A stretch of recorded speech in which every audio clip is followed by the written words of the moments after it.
Hey, what's up guys? Wanted to show you the new frame I've been working on. It's the SP140 V2. A lot of cool new features, and I just wanted to make a quick little video. Um, I'll make a more in-depth video later on a lot more features and stuff like that, but wanted to give you guys a good idea of some of the stuff the V2 frame has, so we'll jump right into it. And all right, just to start off before we even dive into any of the features, I'd say kind of the biggest improvement on the whole frame is just the fit and finish and the quality of it. So big quality improvement. We redone all the tooling for the frame. The old frame would have problems with the angles sometimes. It would take a little bit of like finessing to get the thing together real snug and real accurately. This, a big improvement on accuracy. So, better welds, better angles, a lot stronger overall. And so that's kind of the biggest downside of the V1 frame, was just the quality of it. I think was not the best. It was okay, it worked obviously, but this is a big improvement. So some of the things that kind of make that quality a lot better and the strength a lot better is, one, the new spar system. So we had these spars precision ground to fit snugly in these spokes. So a lot of times on a lot of frames, they kind of loose, and I don't really like it when it's like that loose. This is nice because it's precision ground spar and it fits really snugly into the spoke of the frame. And these obviously go inside the spokes versus over top of them. Whereas before, that could be like a strength issue and it'd be more likely to bend like in shipment or just in crashes. So this is really strong system. So I'm happy with how the spokes are. And then the other main thing is the outside hoop. So a full redesign of the outside hoop. It doesn't use the tube anymore. It's actually a wing profile now, and it uses these connectors to slot into place. This allows a lot more precision. It's a lot smoother of a transition for your wing and your lines and stuff like that. And the really cool thing about this is the new netting system it allows. So this netting system is a slot, like a groove and slot system. I'm not sure what to call it yet as a name, but it's a netting system I haven't really ever seen before on a paramotor or anything, I guess. But this profile allows this plastic insert piece to actually slide up into the tube, and it allows the net knots basically to be slotted into this plastic piece. These tubes are a lot smaller section-wise than the SP140 V1, so this allows the transport to be, really compact.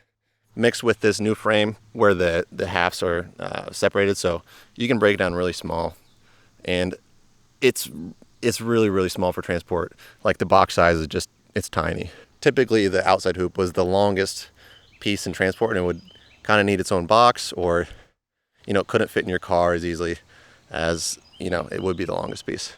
So the new netting system, really cool, and probably the coolest thing about it is you can actually assemble and repair your whole netting system and hoop sections with no tools at all. So if you bust up your net, you could slot a new section in just with those little knots. No riveting, no drilling, no tools. It's really cool. So I think it's the best thing you can do for the netting period. And netting typically is pretty jank, like on a lot of paramotors. That typically is the most jank thing about paramotors.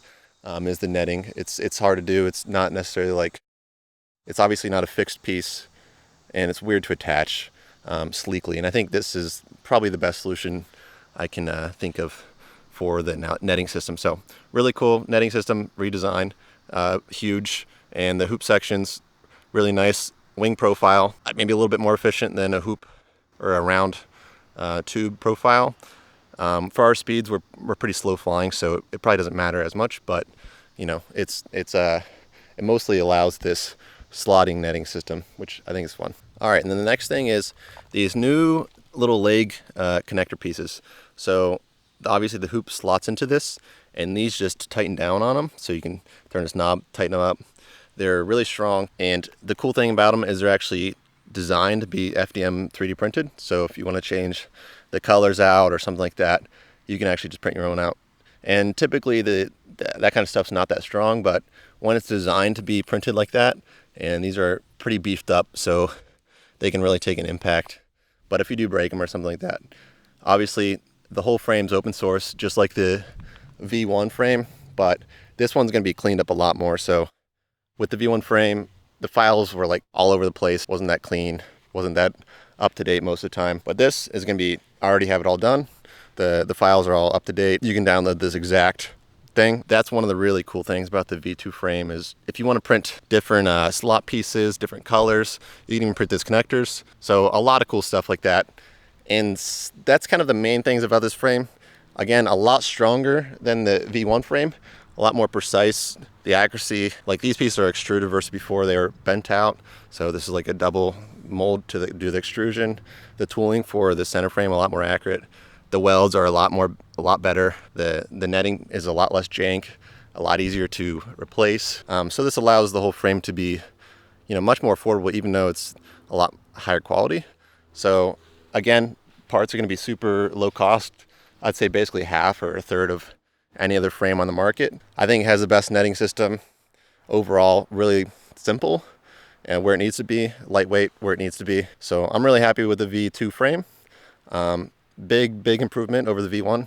And so we also have new bars, new motor setup in the back. So, but this is just the base frame, and I just kind of want to give you guys a peek, and I'll be doing a more in-depth video later on. So yeah, let me know if you got any questions, and we'll see you.